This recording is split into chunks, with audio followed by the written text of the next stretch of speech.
நாளைய தினம் சிஎஸ்கே மற்றும் லக்னோ அணிகள் மோத உள்ளது. இந்த போட்டியில் யாருக்கு வெற்றி என்று பிரபல ஜோதிடர் கணித்துள்ளார்.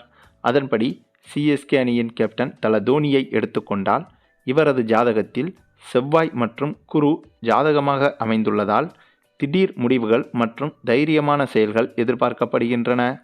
அதேபோல லக்னோ அணியின் கேப்டன் ரிஷப் பந்த் லக்னோ அணியின் இளம் கேப்டன் ஆவார். இவரது ஜாதகத்தில் புதன் மற்றும் சந்திரன் வலுவாக இருப்பதால் தெளிவான யோசனைகள் மற்றும் நிதானமான முடிவுகள் எடுக்கக்கூடிய திறன் அதிகரிக்கும். இந்த போட்டி நடைபெறும் நாளில் சந்திரன் மற்றும் சுக்கிரன் ஒரே நேரத்தில் நல்ல கோணத்தில் இருப்பது இந்த இரு அணிகளுக்கும் சமநிலை வாய்ப்புகளை உண்டாக்கும். மேலும் சிஎஸ்கே கேப்டன் தோனியின் ஜாதகத்தில் சனி என்பது வலுவாக இருப்பதால் இவர் எடுக்கும் முடிவுகள் பலவீனமில்லாமல் பலமான தாக்கங்களை ஏற்படுத்தும். இவரது அனுபவம் மற்றும் நிதானம் அணியின் செயல்திறனை உயர்த்தும். ரிஷப் பண்டை பொறுத்தவரையில் ரிஷப் பண்டின் ஜாதகத்தில் குரு மற்றும் செவ்வாய் இணைந்து இருப்பது இவருக்கு அதிரடியான முடிவுகளை எடுக்க உதவும். இது அணியின் பவுலிங் மற்றும் பேட்டிங் துறைகளில் புதிய மாற்றங்களை கொண்டு வரும். அதேபோல தோனியின் ஜாதக கட்டத்தில் உள்ள அம்சங்களும் தோனி தலைமையில் சிஎஸ்கே அணியின் பவுலிங் துறையில் போட்டி நடைபெறும் நாளில் புதிய மாற்றங்கள் ஏற்படக்கூடும். இவரது ஜாதகத்தில் குரு மற்றும் செவ்வாய் இணைந்து இருந்தாலும் ரிஷப் பண்டுடைய ஜாதகத்தில் இணைந்து இருக்கும் அளவுக்கு இருப்பதில்லை. அதனால் பவுலிங் துறையில் புதிய முயற்சிகள் மேற்கொள்ளப்படலாம். ரிஷப் பண்டுடைய தலைமையில் லக்னோ அணியின் பேட்டிங் துறையில் புதிய மாற்றங்கள் ஏற்படக்கூடும்.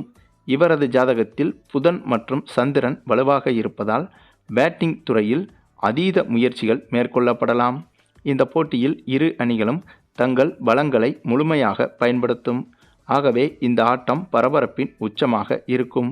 தோனியின் ஜாதகத்தில் செவ்வாய் மற்றும் சுக்கிரன் இணையும். அதனால் இவர் எடுத்த முடிவுகள் பலவீனமில்லாமல் நேர்மறையான தாக்கங்களை ஏற்படுத்தும். அதுவும் பவுலிங் சார்ந்த எந்த ஒரு மாற்றமும் மிகவும் பயனளிக்கக்கூடியதாக இருக்கப் போகிறது. இந்த போட்டியில் ஒரு ஓவரில் விக்கெட் விழும், அடுத்த ஓவரில் சிக்ஸர் பறக்கும். இப்படியாக இந்த இரு அணி கேப்டன்களின் ஜாதக கட்டங்களின் கிரகங்களின் அமைப்பு ரசிகர்களின் ஆர்வத்தையும் கிரிக்கெட்டின் சுவாரஸ்யத்தையும் ஒரே நேரத்தில் உருவாக்கும். அதே சமயம் இந்த போட்டியில் இந்த இரு அணிகளில் எந்த அணிக்கு வெற்றி வாய்ப்பு சற்று அதிகம் என்று பார்த்தால் துரதிருஷ்டவசமாக லக்னோ அணிக்குத்தான் அந்த வாய்ப்பு தென்படுகிறது. ஆகவே இந்த போட்டியில் சிஎஸ்கே அணி வெற்றி பெற வேண்டுமென்றால் நிறைய புது புது திட்டங்களை தல தோனி கையாள வேண்டும். அதே சமயம் இந்த இரு அணிகளுக்கான வெற்றி வாய்ப்பு என்பது ஓரளவுக்கு சமமாகத்தான் இருக்கிறது. ஆனால் லக்னோ அணி கேப்டன் ரிஷப் பந்துடைய ராசியில் குரு மற்றும் சந்திரன் மிகவும் இணைந்து இருப்பதால் இவருக்கான வெற்றி என்பது சற்றே அதிகமாகிறது. அது மட்டுமில்லாமல் என்னதான் ஜோதிட கணிப்புகள் இப்படி கூறினாலும் கண்டிப்பாக இந்த போட்டியில் சிஎஸ்கே அணி கட்டாயம் வெற்றி பெற வேண்டிய சூழ்நிலையிலும் உள்ளது. ஆகவே அதற்கு ஏற்றவாறுதான் சிஎஸ்கே அணி தங்களை வடிவமைத்து இந்த போட்டியில் பங்கேற்கும் என்பதும் குறிப்பிடத்தக்கது.